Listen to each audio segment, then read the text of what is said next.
안녕하십니까 여러분들, 산책처럼 사주입니다. 이번 시간에 드릴 말씀은요, 신쌀 이야기입니다.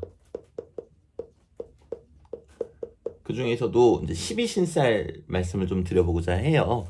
12신쌀에 대해서 이제 생소하신 분들도 계실 테니까 말씀을 드리자면요, 저희가 이제 만세력 펼쳤을 때 천간이 있고요, 그 밑에 지지가 있고 그 밑에 지장간이 나오고요,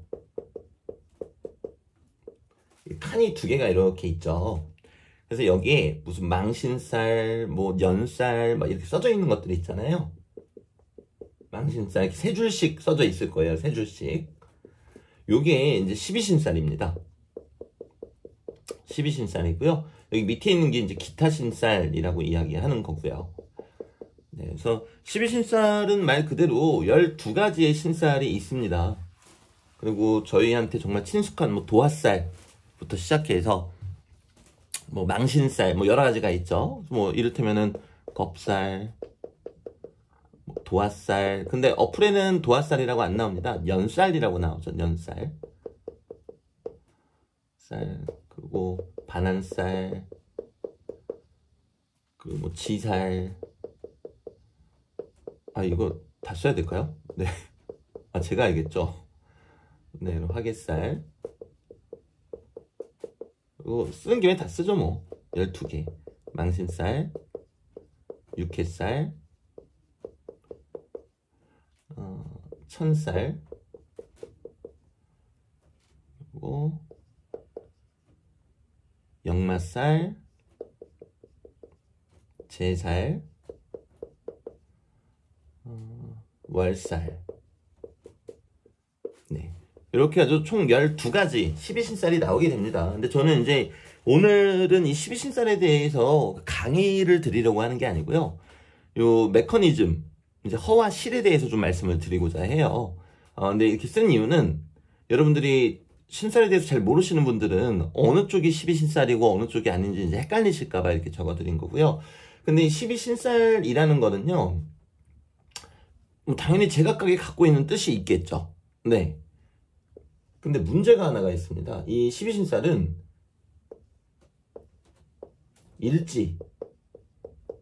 일지를 중심으로도 보고요, 그리고 연지를 중심으로도 봅니다. 물론 일간을 중심으로도 보긴 하는데, 일간으로 중심으로 보는 거는 거의 활용을 안 합니다. 그래서 저희가 그 밑에 보시면은 12신쌀이 세 줄로 있잖아요.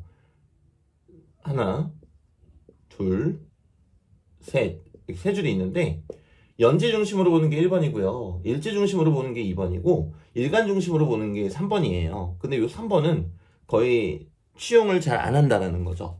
그럼 결국에는 연지하고 일지 중심으로 뽑아낸다는 얘기인데요. 여기에 한 가지 저희가 주의할 사항은요, 연지를 기준으로 들어오는 운이나 요 나머지 세 글자, 그리고 일지를 중심으로 들어오는 운이나 요 나머지 세 글자를 대입해서 본다는 말입니다.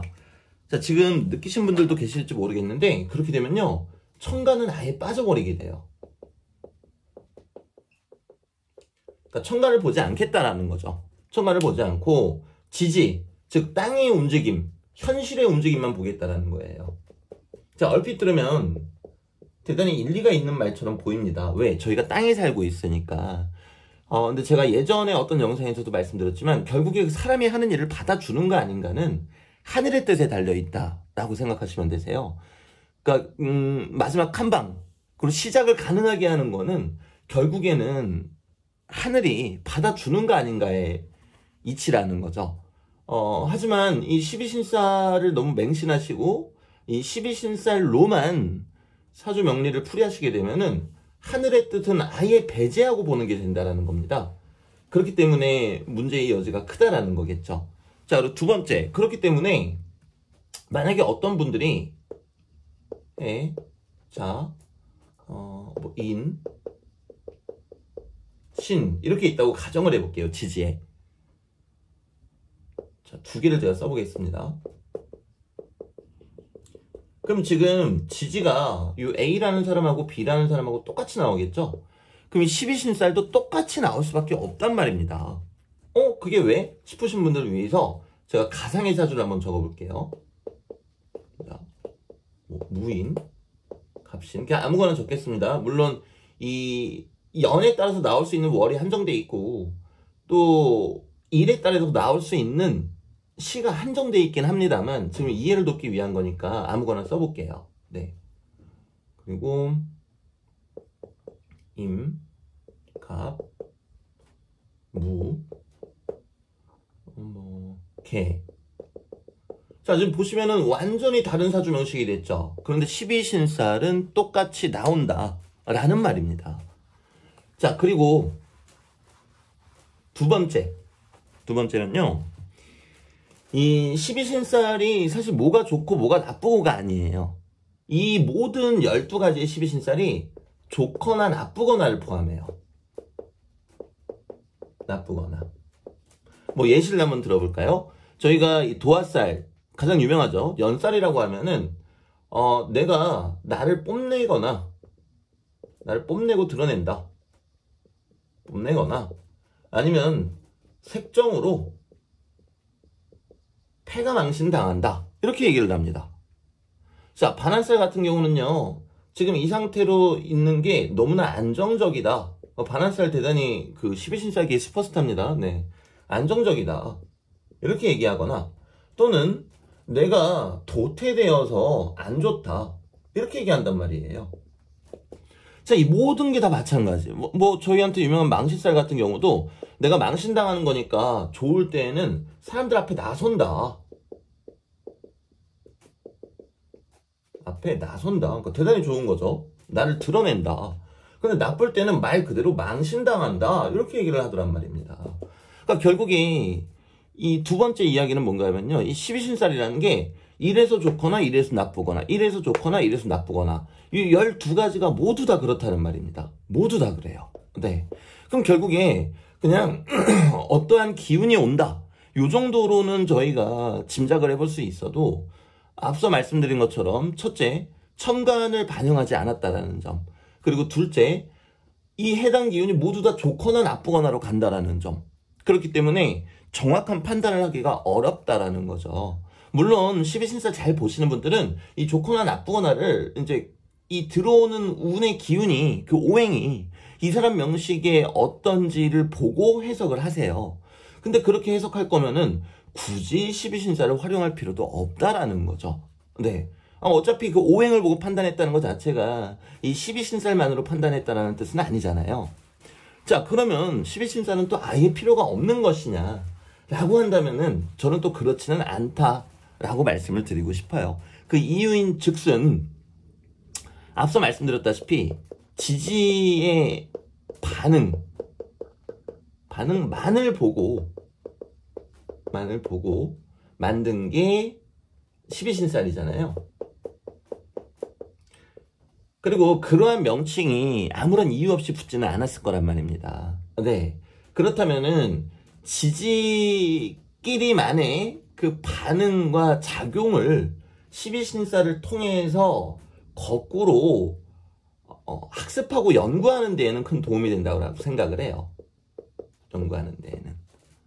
뭐 이를테면은 어떤 사람이 사화가 왔을 때 그러니까 뭐 연지에 오화가 있는데 사화가 왔을 때 왜 망신살이라고 얘기를 하는가. 네. 이런 부분을 연구하기에는 대단히 좋다라는 거죠.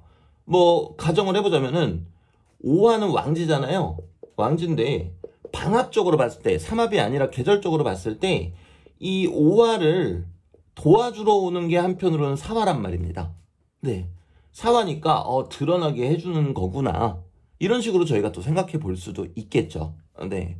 그렇기 때문에 여러분들도 요 12신살을 학습하시는 데 있어서 맹목적인 믿음은 조금 안 좋다라는 거.